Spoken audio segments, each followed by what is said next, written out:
Tapi mohon sekali, ketika Anda bacakan zikir ini, jangan sekadar diucapkan di lisan. Bayangkan Anda punya persoalan apa dalam kehidupan.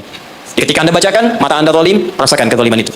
Ketika dengan orang tua tak bagus, bayangkan perbuatan buruk yang sedang Anda kerjakan. Begitu Anda bacakan, air mata Anda menetes, seketika ampunan Allah akan diturunkan kepada kita. Dan gugur perbuatan buruk yang pernah kita lakukan.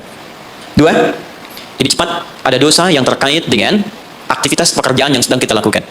Kenal Nabi Yunus? Bagus. Nabi Yunus itu kan berdakwah, bekerja, beraktivitas. Cuma sayang dalam pekerjaan itu, tantangannya begitu tinggi. Nanti ada, lain kali kalau ngaji, kesini lagi, jangan ngambil yang jauh-jauh ya, yang Anda butuhkan aja. Ya, ini kan teman-teman ada di dunia pekerjaan. Kenapa Anda nggak mengeluarkan fikih bisnis dalam Al-Quran? Manajemen misalnya bisnis dalam Al-Quran, tentang pekerjaan, itu aja yang dibahas. Itu lebih terasa nanti, apa yang kita butuhkan, itu yang kita dapatkan. Ada di Quran cara misalnya memudahkan kita mendapatkan kemudahan dalam pekerjaan. Tantangan-tantangannya apa saja, ini yang terjadi kalau Anda bisnis begini, ini yang mungkin terjadi pada orang, penyakit ini yang muncul, dari ria, untuk diri yang meraih kesuksesan, dari yang iri hati, yang dengki, mengobatinya bagaimana, ada semua. Nah, Nabi Yunus salah satu tipikal yang dicontohkan oleh Allah. Sedang beraktivitas, bekerja, dapat tantangan tidak biasa. Ingatin ya, kalau tantangannya begitu tinggi, maka lawannya sepadan. Di balik itu Allah ingin menganugerahkan anugerah yang tidak biasa. Karena ujian berat tidak akan diberikan pada orang kecil. Jadi kalau Pertamina misalnya sedang menghadapi sesuatu yang besar, tantangan besar, artinya di balik itu ada anugerah besar yang akan dihadapkan kepada Anda. Karena itu ingat baik-baik. Dalam konteks ini Al-Quran mengatakan hanya orang-orang besar yang bisa melewati itu. Kadang-kadang di situ akan kelihatan orang yang cuma malas numpang kerja saja akan terlihat. Orang yang butuh tantangan dia akan dihadapkan pada kesuksesan. Secara singkat, dakwah diusir, masuk ke kapal sampai dilemparkan ke lautan. Ya, jadi dakwahnya diisengi, diusili sampai yang terakhir puncaknya dilempar ke lautan, masuk dalam perut ikan paus. Saya mau tanya sebentar, kalau masuk perut ikan paus kira-kira pengap atau tidak? Sudah pernah masuk? Pengap, gelap, sulit kan? Baik ya? Gambarannya nonton film Pinocchio kelihatan kan? Sekarang lihat baik-baik. Ketika Nabi Yunus alaihissalam ada dalam perut ikan paus itu, sempat terlintas dengan sifat kemanusiaannya. Kapan saya bisa keluar dari persoalan ini? Kapan Allah tolong saya? Itu fitrah kemanusiaannya. Tapi fitrah kenabiannya, karena beliau maksum, diluruskan oleh Allah, jangan mengeluh. Ini jalan menuju kesuksesan. Bagian dari kebaikan yang mungkin kamu akan dapatkan. Lakukan zikir ini, begitu diucapkan zikirnya, dikeluarkanlah dari kesulitan itu.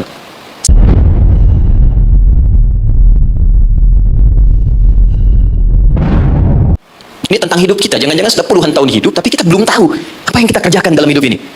Saya khawatir, jangan-jangan kita sibuk, pada akhirnya kita pulang. Mana yang nggak pulang, Pak? Penyebab kita kembali itu bukan COVID-19 yang sekarang marak. Bukan persoalan sakit, karena yang sehat pun kalau sudah waktunya tiba pulang, dia pulang. Syarat meninggal itu bukan sakit. Syarat meninggal itu bukan tua, karena yang muda bahkan belum lahir pun itu bisa wafat. Ada orang berkata dia sudah bau tanah katanya. Dia nggak sadar kalau dia pun bau kuburan. Itu yang beberapa bagian mesti kita luruskan kembali. Jadi tugas kita, Ibu ini kelihatan Bu? Belum saya tulis ya. Oke. Tugas kita ada di bumi, ini tuliskan. Kemudian di bumi kita diperintahkan mengumpulkan perbuatan baik, disebut dengan amal saleh. Di poinnya,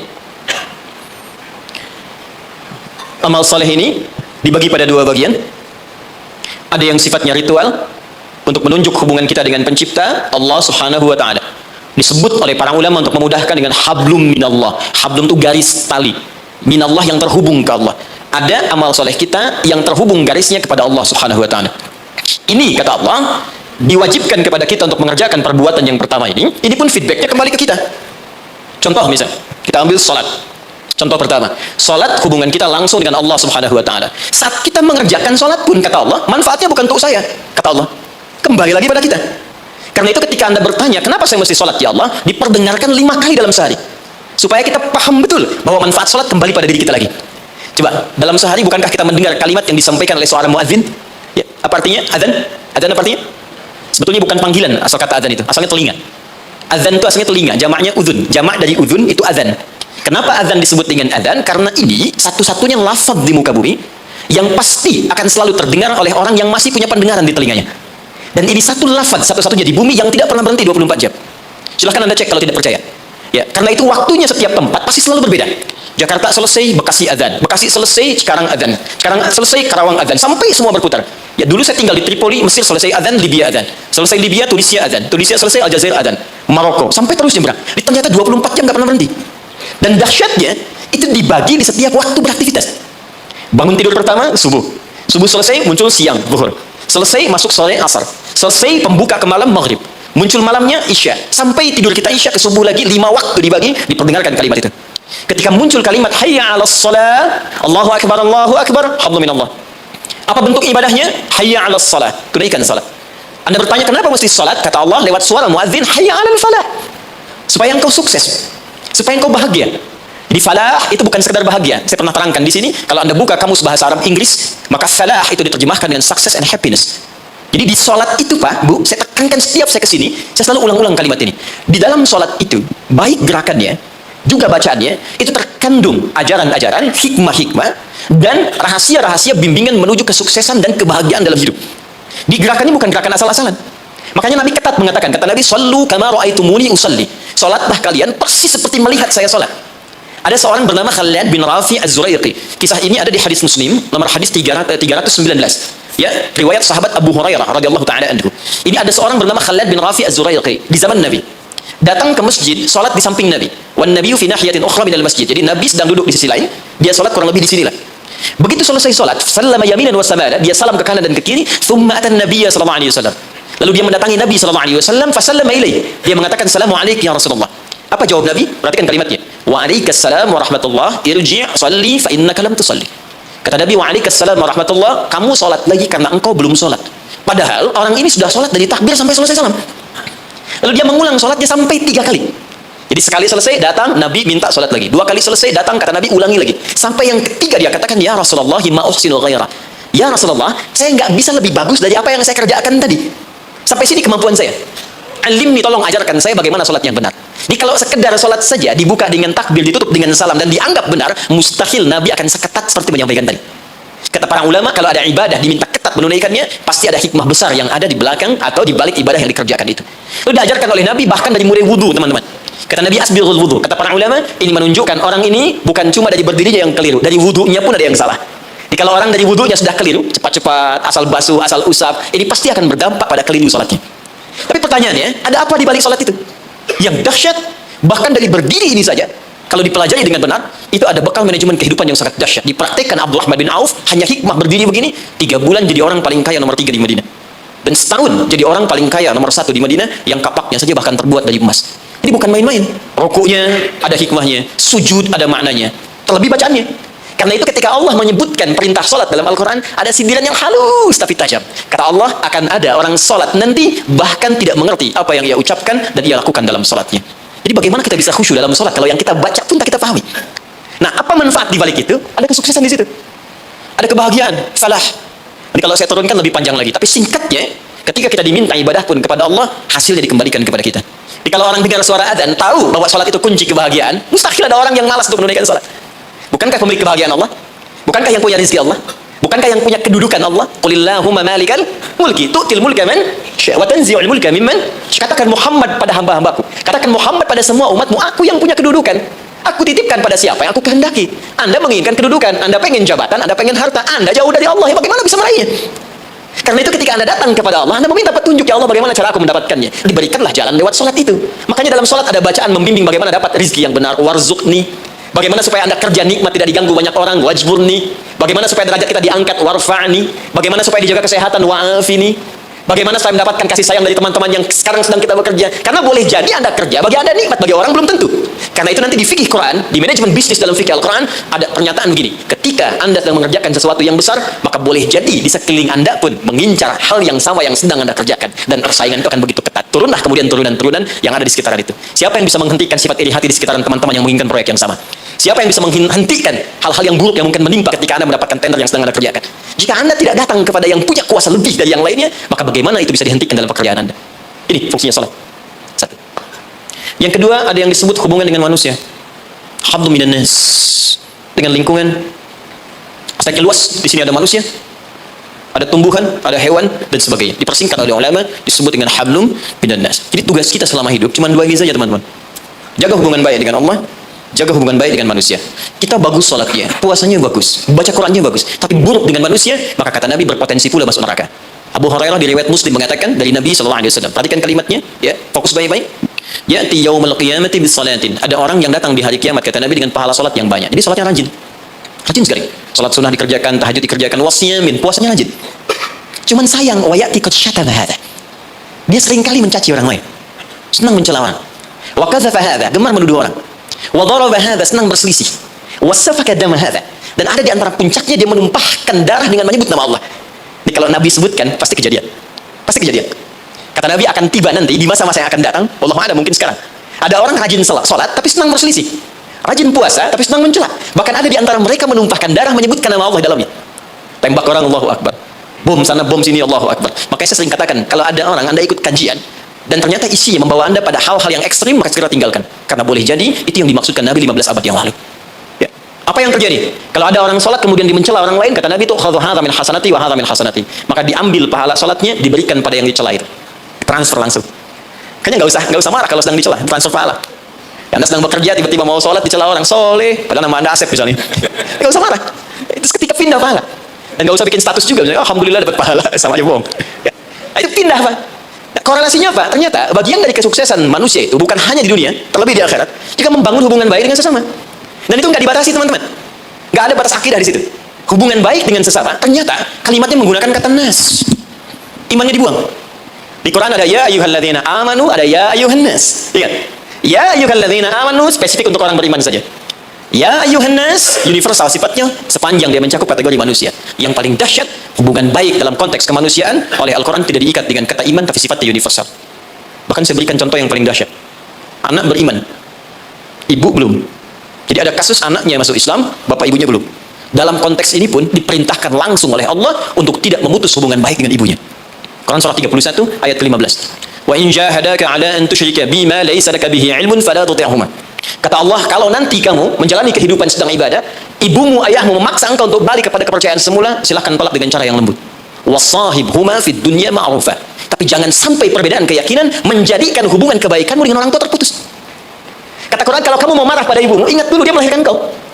Dia mengandung kau. Dia memberikan ASI padamu sampai disebutkan di ayat 14 itu. Jadi Anda bayangkan, ternyata hubungan baik sesama kemanusiaan itu pertama, tidak diikat dengan nilai-nilai akidah tadi. Sifatnya dibuka luas, tapi berdampak pada penilaian baik kita di hadapan Allah Subhanahu wa Ta'ala. Boleh jadi, kenapa saya katakan ini? Boleh jadi, lingkungan tempat kita bekerja sekarang, di Pertamina misalnya, kan nggak semuanya Muslim. Mungkin ada yang non-Muslim, mungkin ada yang Kristen, mungkin ada yang Hindu. Sepanjang kita membangun aktivitas kemanusiaan, bekerja sama dengan baik. Anda mau traktir? Boleh. Diskusi? Jalan. Berbagi? Lakukan. Dan niatkan sebagai ibadah kepada Allah Subhanahu wa Ta'ala. Boleh jadi asbab hidayah. Nah, sekarang pertanyaannya, saya langsung cepat karena waktu saya hanya sebentar di sini.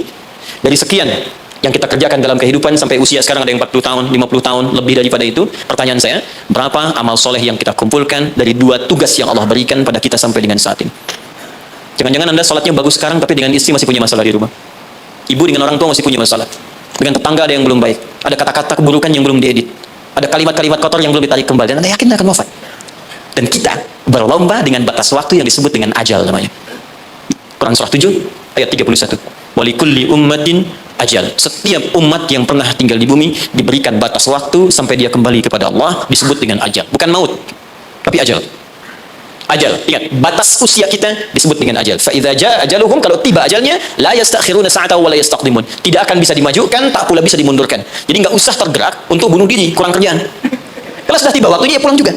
Ada orang minum baygon misalnya 3 baskom, kalau belum tiba ajal enggak akan meninggal. Penyebab kematian itu bukan TBC, penyebab kematian bukan DBD. Penyebab kematian itu cuma satu. Kalau ajalnya tiba, datanglah penyakit yang tak ada obatnya, kata Nabi. Dialah maut namanya. Quran surah 3 ayat 185. Kullu nafsin dha'iqatul maut. Yang bawa maut namanya malakul maut. Quran surah ke-32 ayat 11. Qul yatawaffakum malakul maut alladhi wukkila bikum. Nah, sekarang kita masuk pada inti bahasannya. Sekarang sampai dengan detik ini, berapa amal soleh yang telah kita kumpulkan? Kalau ini kita akan tinggalkan, Pak, semua. Yang kita bawa cuma ini. Untuk sekarang tinggal bekerja di gedung yang bagus, rumahnya mewah, kendaraan juga cukup baik, semua itu akan kita tinggalkan. Yang kita bawa hanya ini. Makanya kalau orientasi hidup Anda hanya mengejar prestise dunia saja, gaya yang dikejar, maka repotnya dua. Yang pertama, di hukum Pascal di fisika mengatakan orang yang cenderung hidupnya orientasi kepada gaya, maka tekanannya tinggi. Tekanan hidupnya tinggi. Ya. Makanya rumus fisikanya Anda lebih tahu daripada saya. F, gaya, berbanding lurus dengan P, kan? Hukum Pascalnya, gaya berbanding lurus dengan tekanan. Siapa yang hidupnya banyak gaya, maka semakin tertekan hidupnya. Betul? Yang kedua, dia rugi saat pulang. Karena semua yang dia kumpulkan, itu akan ditinggalkan. Tunjukkan pada saya, sampai hari ini, siapa yang ketika pulang meninggal dunia itu meninggalkan semua yang dapatkan saat dunia. Di mobil ditinggalkan, rumah ditinggalkan, maaf, pasangan bahkan ditinggalkan, harta ditinggalkan. Tunjukkan pada saya, siapa di muka bumi ini, termasuk khususnya dia muslim yang ketika wafat, semua aset yang dia bawa ke alam kuburnya. Even uang yang Anda kumpulkan, handphone yang Anda simpan sekarang. Demi Allah saya katakan semua akan ditinggalkan. Jadi betul kata Allah, ketika menyebut semua aktivitas kita untuk mengerjakan amal soleh ini, maka Allah berikan nama khusus bagi kita, disebut dengan insan namanya. Insan disebutkan 65 kali dalam Al-Quran. Saya berikan sedikit rahasia. Kalau ada kata insan, di dalam Al-Quran, maka semua lafaz ini itu mengandung informasi terkait kurikulum aktivitas kehidupan kita. Ini yang kamu kerjakan, ini yang kamu tinggalkan. Kalau profesimu ini, begini caranya. Ini tantangannya, ini solusinya. Tapi tetap poinnya, kata insan akan diikat dengan tugas kita mengerjakan amal soleh. Diberi waktu 24 jam, bagaimana caranya dari bangun tidur sampai tidur lagi, setiap momentumnya menjadi amal soleh. Waktu, momentum yang diberikan untuk beraktivitas dalam bahasa Arab disebut dengan asr namanya. Asrun. Jadi ada waktun, ada asrun, itu beda. Kalau waktun, itu masih umum. Waktu. Tapi kalau asrun, sudah jadi momentum. Waktu yang diberikan untuk diisi beraktivitas. Sekarang, temukan kata asrun, temukan kata insan, temukan kata amal soleh dalam Al-Quran. Ternyata digabungkan dalam satu surah 103. Wal asr.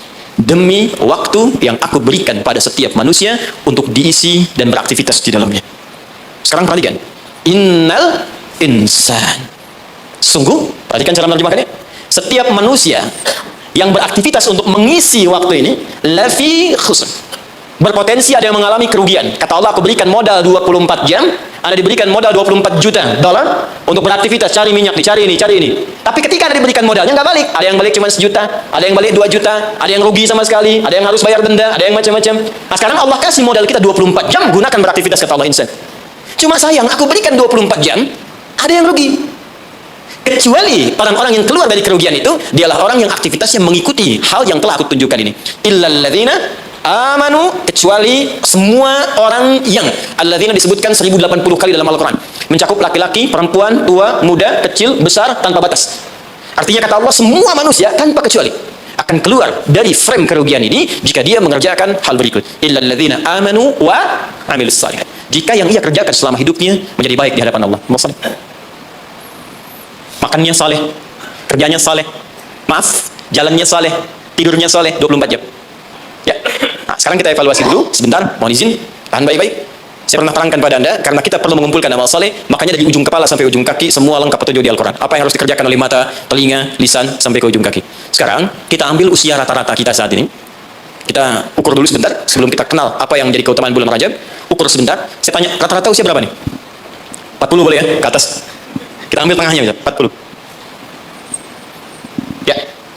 Dari 40 ini, ada penelitian kecil-kecilan menunjukkan aktivitas manusia itu setengahnya, walaupun tidak semuanya, pada umumnya setengah dari usia manusia itu digunakan untuk tidur. Ya, kalau ada orang 40 tahun, umumnya setengahnya dipakai tidur. Dari bayi, tumbuh, kecil, istirahat, malamnya tidur lagi, sampai dewasa, sampai ketiduran, di kantor kadang ketiduran, di musola favorit, ya, untuk istirahat, sampai di bis, macam-macam, ini setengah usia. Berarti setengahnya lagi itu digunakan untuk aktivitas yang produktif. Makannya, minumnya, bercandanya, kadang-kadang ada berselisihnya, macam-macam, sholatnya di sini. Saya tanya sebentar, jadi 20 tahun ini yang sudah jadi amal soleh, jadi ibadah, kira-kira berapa tahun? Gak usah terlalu pesimis ya, kita ambil setengahnya, 10 tahun misal. 10 misalnya. Apakah setiap amal kita disebut soleh oleh Allah? Bukankah Nabi tadi berdoa, ya Allah tolong terima amalku? Jadi selevel Nabi saja ketika berdoa, minta diterima amalnya.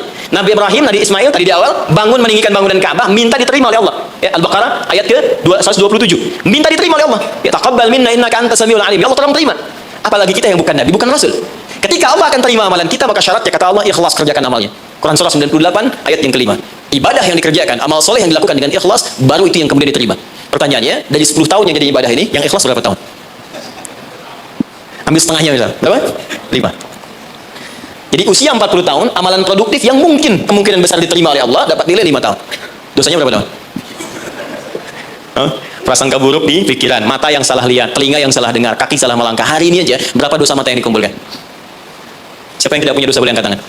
Saya langsung pulang. Dosa sedikit? Agak banyak? Banyak. Tuh, saking banyaknya kita nggak bisa angkat kan? Nah, sekarang balik, siapa yang pengen masuk surga Firdaus? Angkat tangan.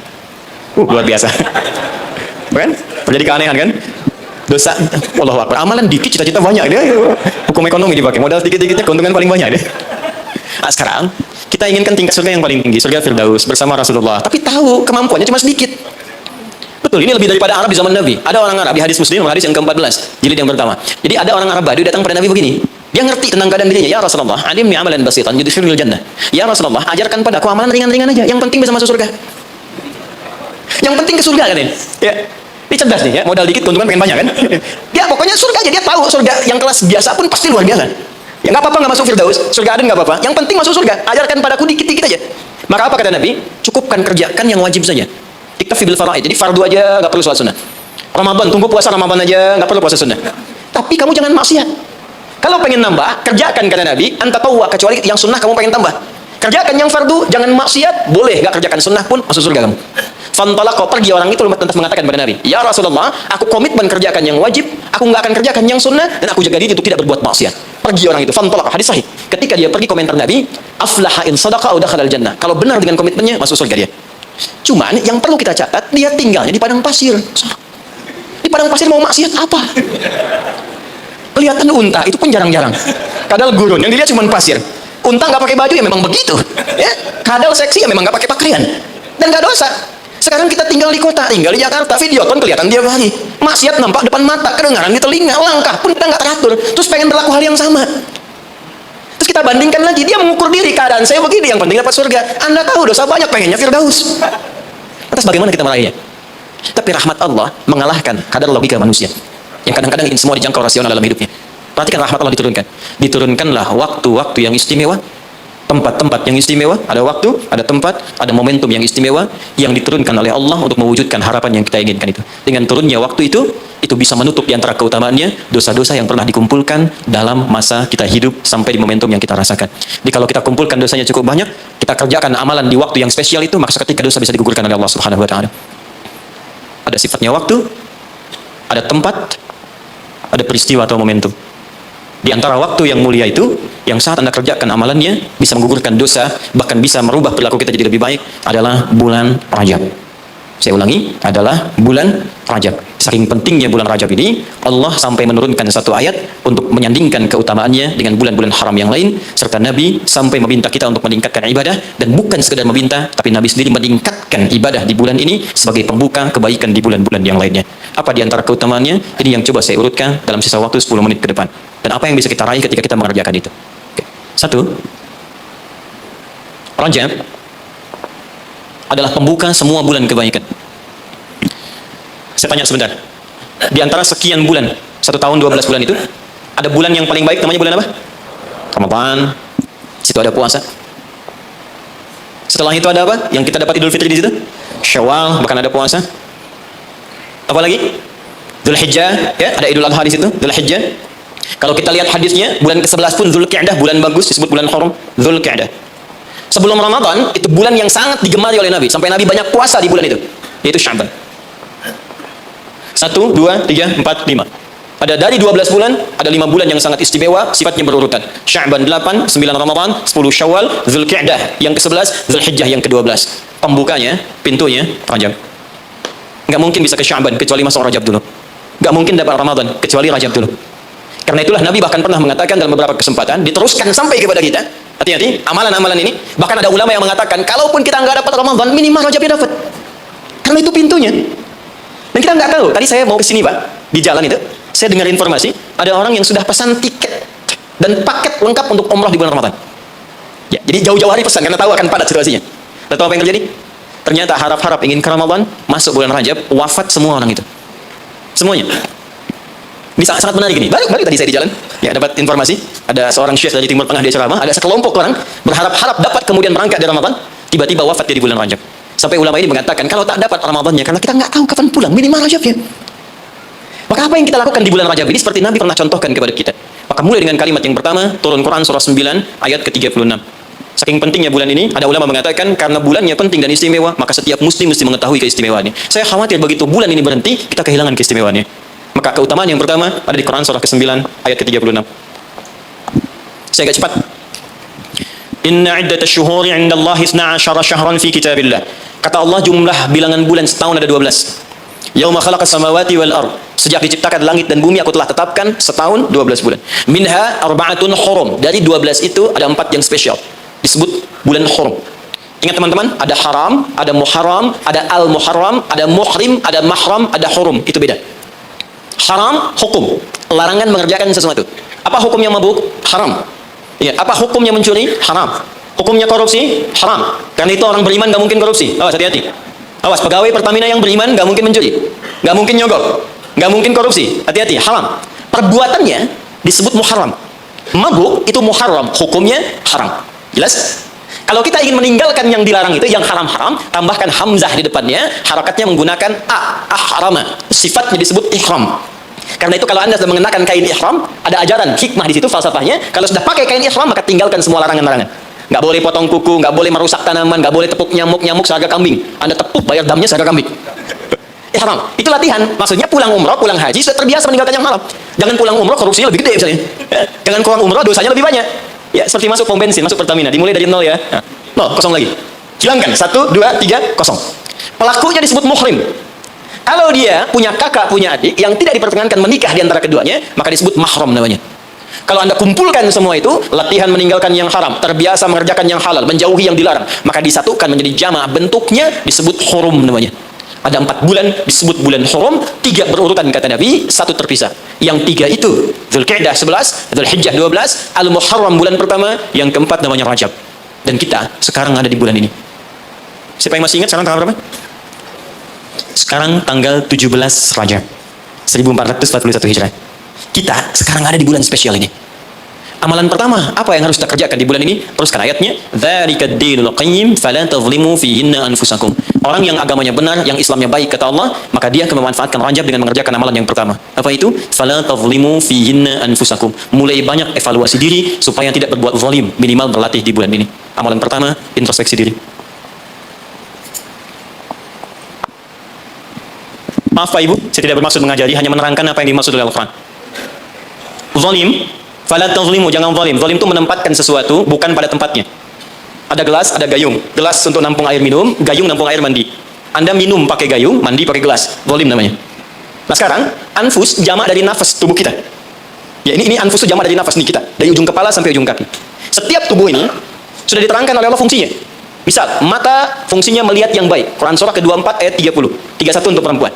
Lisan untuk bicara yang baik-baik. Quran surah 49 ayat 11 sampai 12. Sampai kaki, sampai ke ujung kaki, melangkah pada yang baik.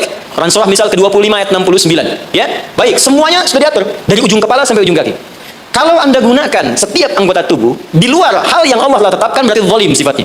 Contoh, mata tadi melihat yang baik-baik. Sekarang mata dipakai melihat yang tidak baik. Berarti mata berbuat zalim dalam kehidupan. Saya tanya sampai dengan siang hari ini, berapa kali mata digunakan untuk melihat yang tak baik? Mungkin dari mata ini ada dorongan untuk berbuat yang tak baik. Itu sebabnya yang menjadikan keluar dari masjid kadang-kadang ada sepatu hilang, sendal hilang. Apa yang pertama melihat? Mata terdorong kemudian kepada nafsu. Baik, sampai ke ujung kaki, berapa kali berbuat yang keliru. Itu mungkin yang menghambat kesuksesan yang dikerjakan saat ini. Karena lisan dengan teman jadi nggak akrab. Karena pendengaran yang keliru muncul fitnah. Karena melangkah pada yang tidak benar muncul hal yang menjadikan perselisihan. Berapa banyak yang kita harus evaluasi. Maka yang pertama, ini masih ada waktu? Masih, sampai jam berapa ya? Oh, ini Pananang kalau rakyatnya sudah begini, nggak ada pilihan ya. Baik, tahan baik-baik. Ini terakhir bagiannya. Maka kalau kita sadar ada yang berbuat yang tidak baik, maka saya berikan gambaran singkat bagaimana cara memperbaikinya. Sekarang lihat sini. Teman-teman masih ingat nggak? Pemilik rezeki siapa? Allah. Yang punya kedudukan siapa? Allah. Yang punya kebijakan siapa? Allah. Sekarang kita bekerja kan supaya Allah kasih pada kita kan? Nah, sekarang kata Allah, kerjakan ini, jangan lakukan ini. Lalu Anda mengerjakan yang dilarang oleh Allah dan berharap mendapatkan apa yang akan diberikan oleh Allah, maka mustahil. Sekarang nggak usah bicara tentang Allah lah. Anda ingin dapat sesuatu, tapi dengan orangnya punya hubungan buruk, kan mustahil bisa dapat yang diinginkan. Anda mau datang ke si B, tapi Anda tidak punya hubungan baik dengan si B. Apa yang tidak diinginkan si B, Anda kerjakan, mustahil Anda dapatkan. Nah, sekarang karena itu Nabi ilustrasikan begini. Kalau ada orang yang dalam hidupnya sering menyalahi perintah Allah dalam kehidupan, bukan hanya hablum minallah, tapi juga hablum minan nas. Karena hukum kehidupan dunia nanti diikat oleh hukum dunia. Akhirat diikat dengan kaidah akhirat. Jadi kalau Anda ingin kaya, Allah kaya itu dunia. Maka hukum dunia diturunkan. Kerja itu hukum dunia. Jujur hukum dunia. Maaf, punya attitude yang baik hukum dunia. Membangun hubungan baik dengan sesama pun hukum dunia. Maka dari itu, maaf, sekalipun Anda punya hubungan yang tidak baik, bukan dengan muslim, dengan non-muslim misalnya punya perilaku buruk yang tidak diperkenankan oleh syariat. Anda bohong pada non-muslim, Anda misalnya zalim pada non-muslim, berlaku juga, jangan harap karir Anda sukses. Sama persis. Ya, sekarang perhatikan baik-baik. Kalau ada orang berbuat maksiat kepada Allah, melanggar 2 ketentuan tadi, maka kata Nabi, naqtas sauda, diberikanlah kemudian di atas katup hatinya noda-noda hitam. Semakin banyak dikumpulkan, semakin menutup seperti ini. Kalau sudah menutup begini, banyak maksiatnya, banyak salahnya, banyak kurangnya, bukan hanya pada Allah, tapi juga hubungan dengan manusia, maka anna yustajabu lidzalik. Bukan Allah nggak mau kabulkan doanya, tapi mental setiap diminta. Perhatikan. Masuk minta, diturunkan, balik. Diturunkan, balik. Diturunkan, balik. Setiap dimintakan. Nabi pernah mengisahkan seorang, tsumma dzakara rajula yutilu safara asy'atha aghbara. Ada orang datang berkelana, pengen berdoa kepada Allah menempuh perjalanan panjang. Doa yang dikerjakan saat perjalanan panjang cepat dikabulkan 2 kali lipat dari yang biasa. Kemudian menyebut nama Allah, al-asmaul husna. Doa yang dibuka dengan Asmaul Husna cepat dikabulkan. Yang ketiga dia mengangkat tangan. Doa yang dilakukan dengan mengangkat tangan cepat dikabulkan dibandingkan dengan yang diam. 3 amalan dia kerjakan 6 kali seharusnya lebih cepat dikabulkan. Tapi apa komentar Nabi pada saat itu? Anna yustajabu lidzalik. Bagaimana doanya bisa dikabulkan? Jadi begitu dia minta dengan keadaan itu, mentah lagi. Apa penyebabnya? Maaf. Mat'amu haram. Karena dia cari kerja dengan cara yang haram. Mashrabu haram, minumannya haram. Malbasu haram, pakaiannya haram. Wa ghudhiya biharamin, dan perilakunya haram. Ya, tidak cukup kita bisa mendapatkan kelancaran dalam usaha dengan sekedar sholat. Sholat memberikan keberkahan, kemudahan, kelancaran. Kalau hubungan dengan manusianya buruk, juga sama akan menghambat. Dengan ibu anda kurang baik, dengan ayah anda kurang baik, dengan istri, dengan suami kurang baik, itu mungkin bisa menghambat kepada karir pekerjaan anda. Apalagi, kalaupun ini baik, dengan suami baik, istri baik, tetangga baik, tapi kalau dengan Allah tidak baik, maka ada sesuatu yang tidak mudah kita dapatkan dalam kehidupan. Terakhir, bagaimana cara berintrospeksi di bulan ini? Maka diturunkanlah oleh Nabi cara-cara berintrospeksi dengan 3 pendekatan utama. Ada 3 lafadznya, ini saya ajarkan yang paling ringan saja. Kalau terkait dengan dosa-dosa keseharian, maka lakukan zikir Nabi Adam. Quran surah ke-7 ayat 23. Saya yakin kita hafal. Rabbana zalamna anfusana wa illam taghfir lana wa tarhamna lanakunanna minal khasirin. Bacakan itu minimal setelah selesai kita salat. Astaghfirullah, astaghfirullah, astaghfirullah. Allahumma antas salam, minkas salam, tabarakta ya dzal jalali wal ikram. Perbanyak zikir tadi. Rabbana zalamna anfusana wa illam taghfir lana wa tarhamna lanakunanna minal khasirin. Tapi mohon sekali, ketika Anda bacakan zikir ini, jangan sekadar diucapkan di lisan. Bayangkan Anda punya persoalan apa dalam kehidupan. Ketika Anda bacakan, mata Anda zalim, rasakan kezaliman itu. Ketika dengan orang tua tak bagus, bayangkan perbuatan buruk yang sedang Anda kerjakan. Begitu Anda bacakan, air mata Anda menetes, seketika ampunan Allah akan diturunkan kepada kita dan gugur perbuatan buruk yang pernah kita lakukan. 2, jadi cepat, ada dosa yang terkait dengan aktivitas pekerjaan yang sedang kita lakukan. Kenal Nabi Yunus? Bagus. Nabi Yunus itu kan berdakwah, bekerja, beraktivitas. Cuma sayang dalam pekerjaan itu tantangannya begitu tinggi. Nanti ada lain kali kalau ngaji kesini lagi, jangan ngambil yang jauh-jauh ya, yang Anda butuhkan aja. Ya, ini kan teman-teman ada di dunia pekerjaan. Kenapa Anda nggak mengeluarkan fikih bisnis dalam Al-Quran? Manajemen misalnya bisnis dalam Al-Quran tentang pekerjaan itu aja yang dibahas. Itu lebih terasa nanti apa yang kita butuhkan, itu yang kita dapatkan. Ada di Quran cara misalnya memudahkan kita mendapatkan kemudahan dalam pekerjaan. Tantangannya apa saja? Ini yang terjadi kalau Anda bisnis begini. Ini yang mungkin terjadi pada orang, penyakit ini yang muncul dari riya untuk diri yang meraih kesuksesan, dari yang iri hati, yang dengki, mengobatinya bagaimana? Ada semua. Nah, Nabi Yunus salah satu tipikal yang dicontohkan oleh Allah. Sedang beraktivitas, bekerja, dapat tantangan tidak biasa. Ingat ini ya, kalau tantangannya begitu tinggi, maka lawannya sepadan. Di balik itu Allah ingin menganugerahkan anugerah yang tidak biasa. Karena ujian berat tidak akan diberikan pada orang kecil. Jadi kalau Pertamina misalnya sedang menghadapi sesuatu yang besar, tantangan besar, artinya di balik itu ada anugerah besar yang akan dihadapkan kepada Anda. Karena itu ingat baik-baik. Dalam konteks ini Al-Quran mengatakan hanya orang-orang besar yang bisa melewati itu. Kadang-kadang di situ akan kelihatan orang yang cuma malas numpang kerja saja akan terlihat. Orang yang butuh tantangan dia akan dihadapkan pada kesuksesan. Secara singkat, dakwah diusir, masuk ke kapal sampai dilemparkan ke lautan. Ya, jadi dakwahnya diisengi, diusili sampai yang terakhir puncaknya dilempar ke lautan, masuk dalam perut ikan paus. Saya mau tanya sebentar, kalau masuk perut ikan paus kira-kira pengap atau tidak? Sudah pernah masuk? Pengap, gelap, sulit kan? Baik ya? Nah, gambarannya nonton film Pinocchio kelihatan kan? Nah, sekarang lihat baik-baik. Ketika Nabi Yunus alaihissalam ada dalam perut ikan paus itu, sempat terlintas dengan sifat kemanusiaannya. Kapan saya bisa keluar dari persoalan ini? Kapan Allah tolong saya? Itu fitrah kemanusiaannya. Tapi fitrah kenabiannya, karena beliau maksum, diluruskan oleh Allah, jangan mengeluh. Ini jalan menuju kesuksesan. Bagian dari kebaikan yang mungkin kamu akan dapatkan. Lakukan zikir ini, begitu diucapkan zikirnya, dikeluarkanlah dari kesulitan itu. Saya mau tanya sebentar. Tadi masuknya ke perut ikan apa? Ikan paus. Tapi ketika dikeluarkan, bahasa Qurannya, bukan saya keluarkan dari perut ikan paus, tapi Allah katakan dengan kalimat yang sangat indah. Di ujungnya ditutup, siapapun yang punya persoalan yang sama seperti Yunus, kalau melakukan zikir yang sama, aku akan bebaskan dari setiap kesulitan aktivitas yang sedang dia lakukan. Buka Quran surah ke-21, ayat 87-88. وَذَنُّونِ إِذْ ذَهَبَ مُغَاضِبًا فَظَنَّ أَن لَّن نَّقْدِرَ عَلَيْهِ فَنَادَىٰ فِي الظُّلُمَاتِ أَن لَّا إِلَٰهَ إِلَّا أَنتَ سُبْحَانَكَ إِنِّي كُنتُ مِنَ الظَّالِمِينَ فَاسْتَجَبْنَا لَهُ فَنَجَّيْنَاهُ مِنَ الْغَمِّ. Masuk ke perut ikan paus, tapi dikeluarkan bahasanya menggunakan gham. Apa itu gham? Gham itu secara singkat awan gelap yang menaungi. Ghammun. Orang Arab menggunakan kalimat gham pada setiap peristiwa yang membuat kita gelap, pengap, lelah, capek. Anda yang ngajukan tender, Anda yang dapat proyek diserobot oleh orang lain. Bukankah tiba-tiba merasa lemas? Langsung gelap, padahal matahari begitu terang. Jadi nggak enak makan, jadi lunglai, tiba-tiba stres. Ya, dirawat saja. Anda yang mencoba melamar, tiba-tiba dipinang oleh orang lain. Ya, gelap, capek, lunglai. Ya, gelap, itu gham namanya. Jadi, maaf, ada orang yang memang nggak masuk ke perut ikan paus, tapi mengalami peristiwa yang luar biasa. Tantangan besar, jahilin orang, kok mesti saya? Tiba-tiba keluar di lisan, ya Allah, kenapa saya? Saya tahajud, saya puasa juga, saya baca Quran juga, ya Allah. Apa kurang saya? Kurang sabar. Ya, ternyata kadang-kadang terucap teman-teman sedang kerja, ya bebannya begitu tinggi, udah kali-kali udah tahajud minyaknya nggak dapat, ya, atau tiba-tiba sudah dibilang nggak dapat terus diambil orang gitu. Apa yang harus dikerjakan? Itu pernah terjadi. Kata Allah, lakukan zikir Nabi Yunus alaihissalam. Ada yang salah dalam diri kita, yang ngatur itu Allah. Jangan mengeluh. Ya, 2 kali lipat motivasi munculkan lagi, petakan lagi, tambah lagi pengetahuannya, kerja lebih maksimal lagi, maka pembukanya dibuka dengan kalimat zikir. Ini yang membebaskan kita dari kesulitan. Jadi kalau Anda sedang praktek, kerja dimanapun, offshore-kah itu atau di daratkah, atau ada kesulitan di kantor, bacakan zikir ini. Ini bagian dari hal yang ketika kita bacakan bisa menghilangkan kesulitan yang kita sedang rasakan. Rabbana, masih ingat? Wa nada fi dhulumati alla ilaha illa anta subhanaka inni kuntu minal zalimin. La ilaha illa anta subhanaka inni kuntu minal zalimin. Rutinkan zikir itu, terutama kalau mendapatkan kesulitan dalam pekerjaan-pekerjaan atau beraktivitas.